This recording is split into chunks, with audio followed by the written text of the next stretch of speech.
When I first walked out of those prison gates, the air felt different. I still remember like it was yesterday. The sun hit my face, cars sped by on the road outside, and people hustled down the sidewalks, eyes glued to their phones, completely unaware that I had just stepped into a world that felt brand new. The noise was overwhelming. For years, I had lived with the routine of, count times, clanging of doors, and slow crawl of, institutional life. Suddenly, I was free, or at least that's what people thought. In reality, I was shackled by invisible change, fear, stigma, and the weight of the world just not knowing that I'm starting over with nothing but a trash bag of clothes and a parole paper. Now that moment of release is universal. Welcome to the Conviction Fiction.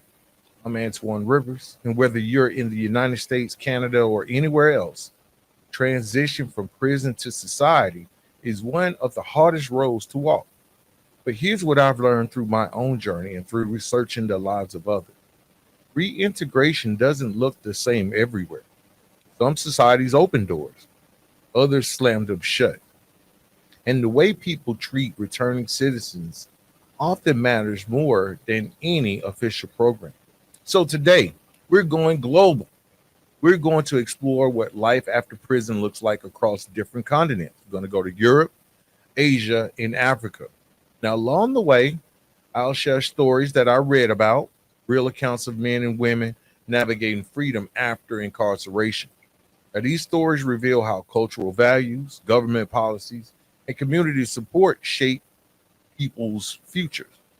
And most importantly, they push back against the media's one sided portrayal of people with records as dangerous or beyond saving. Because the truth is, around the world, people are proving that second chances are possible. They're rebuilding, they're thriving, and they're challenging stereotypes every single day. Stick with me as we take this journey together, and I promise you, it will change the way you see not just prisons, but humanity itself. This is the Conviction Fiction.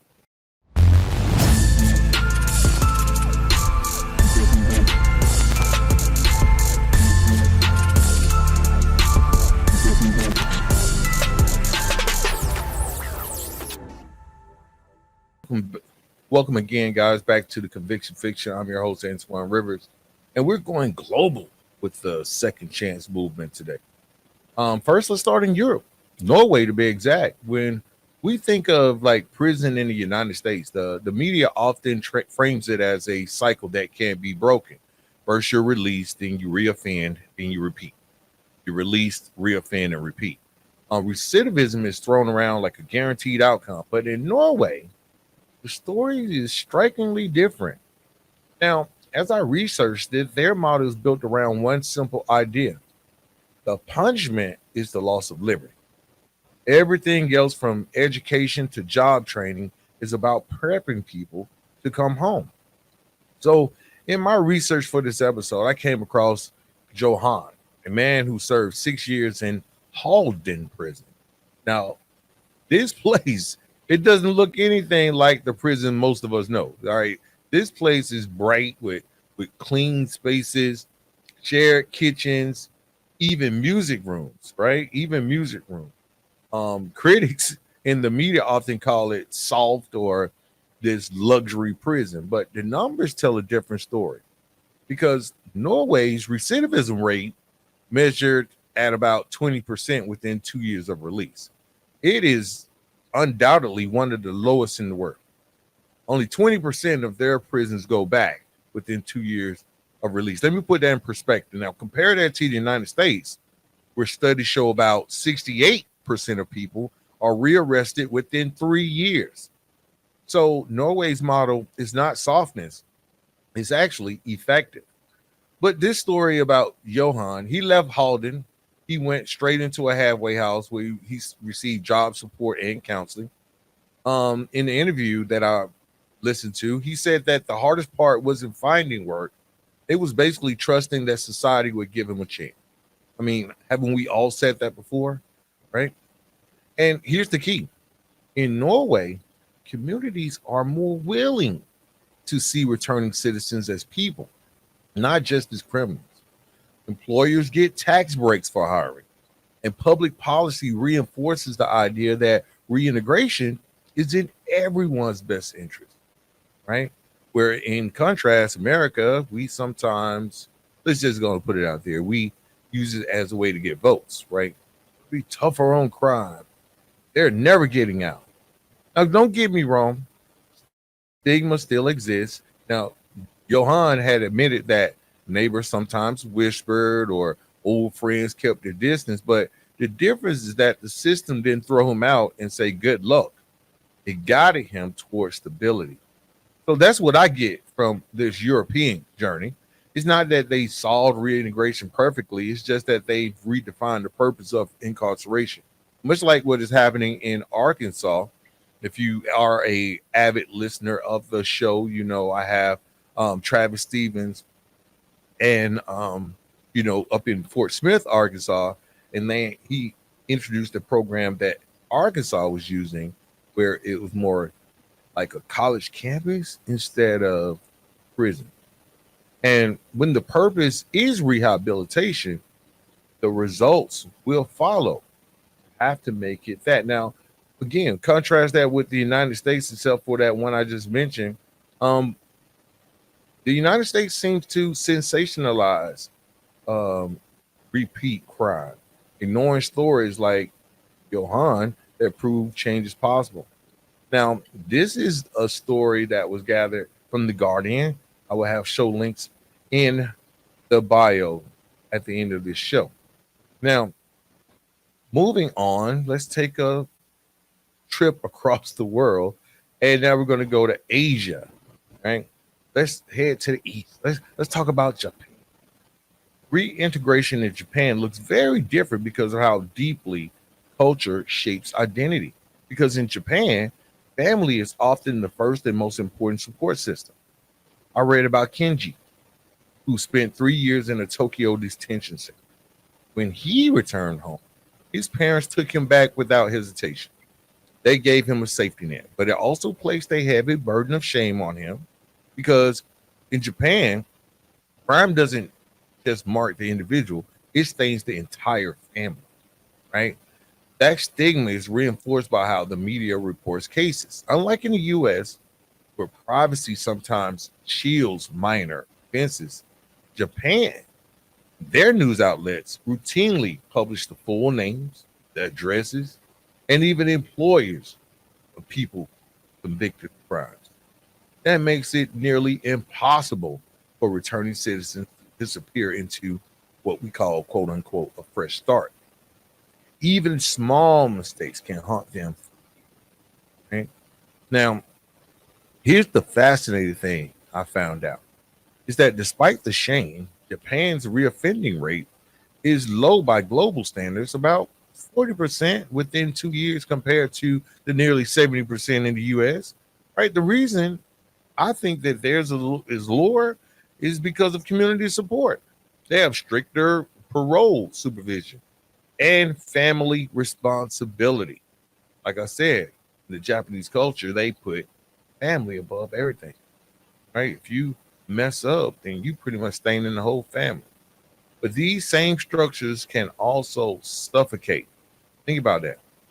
If the family turns its back or if the stigma overwhelms them, people often spiral into isolation. And this is where innovation comes in. Now, in Singapore, um, there's an outfit out there called the Yellow Ribbon Project. And it's basically a campaign that directly challenges stigma. They use things like billboards, concerts, and job fairs to invite the public to unlock the second, the one built not of bars, but of prejudice. What if we had that in the US, right? Billboards that say, hey, everyone deserves a second chance, right? Employers over in Japan, they meet ex-offenders face to face, often realizing that the person is more skilled and determined than they expected. They don't just go off a resume or, that box that says, hey, have you ever been convicted of a crime? Now, the Yellow Ribbon Project has reached millions of citizens and connected thousands of returning individuals to jobs. Now the lesson here is that tradition cuts both ways, right? Tightly knit communities can lift someone up or push them down. The media narrative in Asia often leans on shame, but grassroots initiatives like the Yellow Ribbon Project are starting to rewrite that story, showing that dignity and opportunity don't have to be sacrificed in the name of conformity. Now, this is a show that is spanning the globe, right? We got to go everywhere, right? So let's go to Africa. Finally, going to go to Africa. We're going to travel south, where integration often collides with limited resources and systemic obstacles. South Africa is a prime example. Now, unemployment in South Africa hovers around 30%. And for young people, it's even higher. So imagine being released from prison with no work experience, no training, and a criminal record stamped on your back. Something like many of us in the United States faces, we face right now. Now, it's not just an uphill battle, it's climbing a mountain with no shoes, basically. So in my research, I went across an interview about a young man. His name was Thabo. He was from Johannesburg, who had served 8 years for a robbery. Now, when he got released, there wasn't a government funded halfway house or reentry program waiting for him. Instead, he connected with a grassroots group called Ex-Cons United. Now, this group is run by former inmates. They pretty much pooled all their resources to help each other survive. They offered mentorship, basic job training, and even microloans. Those small amounts of money that could, maybe spark a business. With one of those loans, Stabo started a car wash. Now, it wasn't flashy. He just had buckets and water and soap and him. But it kept him afloat and gave him a sense of purpose. Now, this is the resilience I see across the entire continent, or that I saw across the entire continent as I researched for this episode. In Rwanda, for example, community reconciliation programs after the genocide allowed thousands of people who had committed atrocities to rejoin society. Not without pain, but with a process rooted in dialogue and accountability.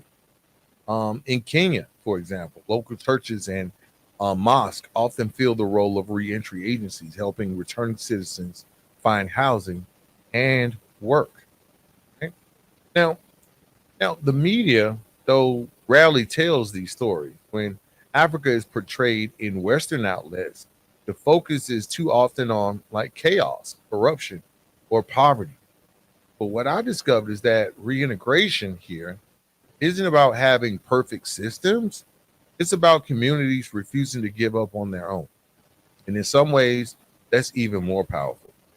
Think about it. In the US, billions upon billions are spent on prison, yet recidivism remains sky high. In Africa, with fewer resources, fewer government help, many succeed just because of grit and solidarity. And more importantly, the will to survive. Now, that's not the story we hear on the evening news, but it's the truth. People are living every single day. Now, with this world the way it is, right? There are some lessons and some hopes within this. So we discovered that, if you've been listening, that in Europe, we saw systems like Norway's where rehabilitation is the priority. Their recidivism rate again is about 20% within 2 years, one of the lowest in the entire world compared to nearly 70% in the US. So that's not softness, that's effectiveness, reported by The Guardian and the World Prison Brief. Now, in Asia, we witness how tradition and family can both support and weigh heavily on people coming home. We talked about Kenji. It was documented in the Japan Times and the Ministry of Justice data.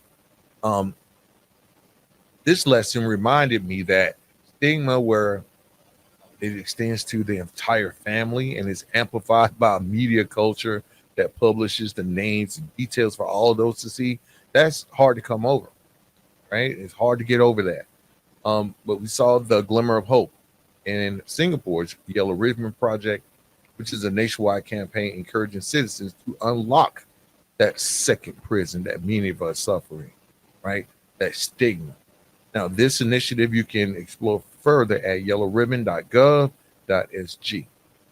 Lastly, we went over to Johannesburg and talked about Thabo. Now, his story showed me that when formal systems don't exist, communities can step up, proving that with even the smallest determination can spark transformation. Different continents, different cultures, different approaches, but one truth connects them all: the universal desire to start over. So, not just to be seen for past mistakes, but for present potential. That's what a conviction and fiction is here for, to dismantle the narrow meta narrative and shine light on the fuller truth. So here's my challenge to you. How do you see someone who's been incarcerated? Through mugshots and headlines, or as a human being capable of change? Because the way we choose to see others shapes the kind of society we build. Imagine a world where second chances weren't rare, but expected, where stigma wasn't the loudest voice and compassion wasn't just merely an exception. That world is possible, but only if we choose it. This has been the Conviction Fiction. Thank you for joining me as we looked at reintegration across the globe. Till next time, remember, the story isn't over when the sentence ends. That's when it truly ends.